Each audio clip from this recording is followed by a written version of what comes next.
ਖਬਰਾਂ ਦੀ ਸ਼ੁਰੂਆਤ ਕਰੀਏ ਪੰਜਾਬ ਦੇ ਮਾਨਸਾ ਜ਼ਿਲ੍ਹੇ ਤੋਂ। ਪੰਜਾਬ ਦੇ ਮਾਨਸਾ ਦੇ ਵਿੱਚ 12 ਘੰਟਿਆਂ ਤੋਂ ਲਗਾਤਾਰ ਪੈ ਰਹੇ ਮੀਂਹ ਕਰਕੇ ਹੜ੍ਹਾਂ ਵਰਗੇ ਹਾਲਾਤ ਬਣ ਚੁੱਕੇ ਨੇ। ਮਾਨਸਾ ਜੇਕਰ ਸ਼ਹਿਰ ਦੀ ਗੱਲ ਕਰੀਏ ਤਾਂ ਬੱਸ ਸਟੈਂਡ ਤੋਂ ਲੈ ਕੇ ਲਖੀਰਵਾਲਾ ਚੌਂਕ, ਬਾਜ਼ਾਰਾਂ ਤੇ ਹੋਰ ਗਲੀ ਮੁਹੱਲਿਆਂ ਦੇ ਵਿੱਚ ਪਾਣੀ ਇਸ ਵੇਲੇ ਖੜ ਗਿਆ ਤੇ ਇਸ ਪਾਣੀ ਖੜਨ ਕਰਕੇ ਲੋਕਾਂ ਦੀਆਂ ਪਰੇਸ਼ਾਨੀਆਂ ਵੱਧ ਚੁੱਕੀਆਂ ਨੇ।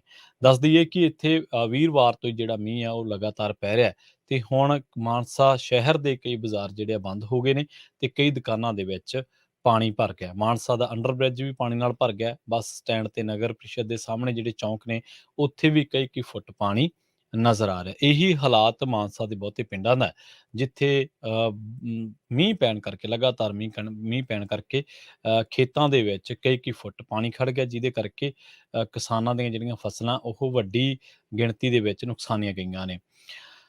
ਮੌਸਮ ਵਿਭਾਗ ਦੇ ਜਿਹੜੇ ਵਿਗਿਆਨਕ ਨੇ ਡਾਕਟਰ ਰਾਜ ਕੁਮਾਰ ਪਾਲ, ਤੇ ਉਹ ਕਹਿੰਦੇ ਨੇ ਮਾਨਸਾ, ਬਰਨਾਲਾ, ਬਠਿੰਡਾ, ਮੋਗਾ, ਮੁਕਤਸਰ, ਫਰੀਦਕੋਟ ਅਤੇ ਫਾਜ਼ਿਲਕਾ ਦੇ ਵਿੱਚ ਜਿਹੜਾ ਮੀਂਹ ਹੈ ਇਹਦੇ ਹੋਰ ਵੀ ਅਸਾਰ ਜਿਹੜੇ ਆ ਉਹ ਬਣੇ ਹੋਏ ਨੇ।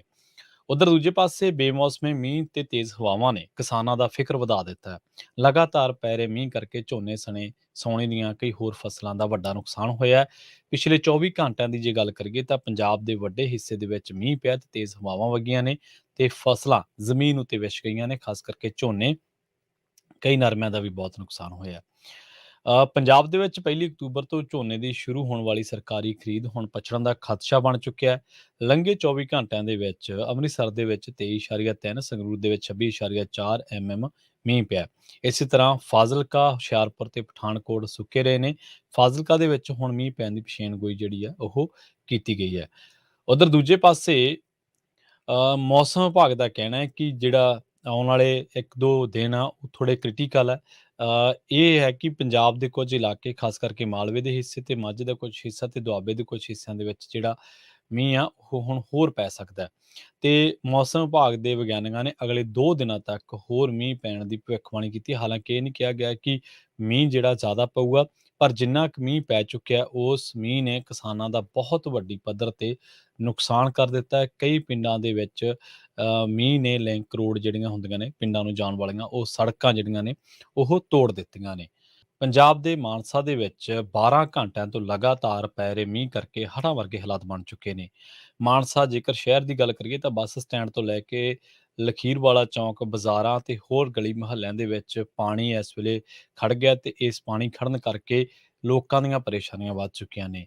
ਦੱਸ ਦਈਏ ਕਿ ਇੱਥੇ ਵੀਰਵਾਰ ਤੋਂ ਹੀ ਜਿਹੜਾ ਮੀਂਹ ਆ ਉਹ ਲਗਾਤਾਰ ਪੈ ਰਿਹਾ ਹੈ ਤੇ ਹੁਣ ਮਾਨਸਾ ਸ਼ਹਿਰ ਦੇ ਕਈ ਬਾਜ਼ਾਰ ਜਿਹੜੇ ਆ ਬੰਦ ਹੋ ਗਏ ਨੇ ਤੇ ਕਈ ਦੁਕਾਨਾਂ ਦੇ ਵਿੱਚ ਪਾਣੀ ਭਰ ਗਿਆ। ਮਾਨਸਾ ਦਾ ਅੰਡਰ ਬ੍ਰਿਜ ਵੀ ਪਾਣੀ ਨਾਲ ਭਰ ਗਿਆ। ਬੱਸ ਸਟੈਂਡ ਤੇ ਨਗਰ ਪ੍ਰੀਸ਼ਦ ਦੇ ਸਾਹਮਣੇ ਜਿਹੜੇ ਚੌਂਕ ਨੇ, ਉੱਥੇ ਵੀ ਕਈ ਫੁੱਟ ਪਾਣੀ ਨਜ਼ਰ ਆ ਰਿਹਾ। ਇਹੀ ਹਾਲਾਤ ਮਾਨਸਾ ਦੇ ਬਹੁਤੇ ਪਿੰਡਾਂ ਦਾ ਹੈ, ਜਿੱਥੇ ਮੀਂਹ ਪੈਣ ਕਰਕੇ ਲਗਾਤਾਰ ਮੀਂਹ ਪੈਣ ਕਰਕੇ ਖੇਤਾਂ ਦੇ ਵਿੱਚ ਕਈ ਫੁੱਟ ਪਾਣੀ ਖੜ ਗਿਆ, ਜਿਹਦੇ ਕਰਕੇ ਕਿਸਾਨਾਂ ਦੀਆਂ ਜਿਹੜੀਆਂ ਫਸਲਾਂ ਉਹ ਵੱਡੀ ਗਿਣਤੀ ਦੇ ਵਿੱਚ ਨੁਕਸਾਨੀਆਂ ਗਈਆਂ ਨੇ।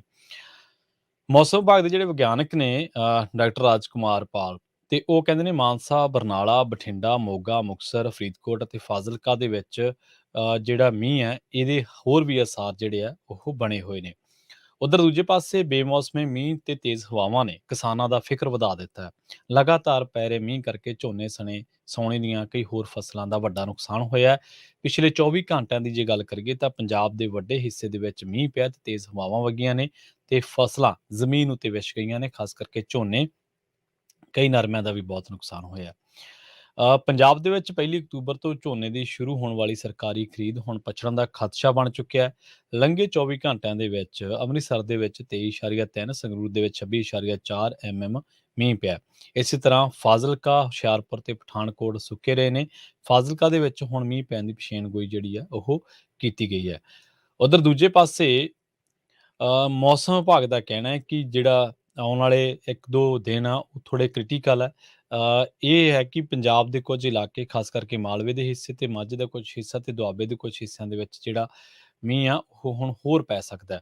ਤੇ ਮੌਸਮ ਵਿਭਾਗ ਦੇ ਵਿਗਿਆਨੀਆਂ ਨੇ ਅਗਲੇ 2 ਦਿਨਾਂ ਤੱਕ ਹੋਰ ਮੀਂਹ ਪੈਣ ਦੀ ਭਵਿੱਖਬਾਣੀ ਕੀਤੀ। ਹਾਲਾਂਕਿ ਇਹ ਨਹੀਂ ਕਿਹਾ ਗਿਆ ਕਿ ਮੀਂਹ ਜਿਹੜਾ ਜ਼ਿਆਦਾ ਪਊਗਾ, ਪਰ ਜਿੰਨਾ ਕੁ ਮੀਂਹ ਪੈ ਚੁੱਕਿਆ ਉਸ ਮੀਂਹ ਨੇ ਕਿਸਾਨਾਂ ਦਾ ਬਹੁਤ ਵੱਡੀ ਪੱਧਰ ਤੇ ਨੁਕਸਾਨ ਕਰ ਦਿੱਤਾ ਹੈ। ਕਈ ਪਿੰਡਾਂ ਦੇ ਵਿੱਚ ਮੀਂਹ ਨੇ ਲਿੰਕ ਰੋਡ ਜਿਹੜੀਆਂ ਹੁੰਦੀਆਂ ਨੇ ਪਿੰਡਾਂ ਨੂੰ ਜਾਣ ਵਾਲੀਆਂ, ਉਹ ਸੜਕਾਂ ਜਿਹੜੀਆਂ ਨੇ ਉਹ ਤੋੜ ਦਿੱਤੀਆਂ ਨੇ।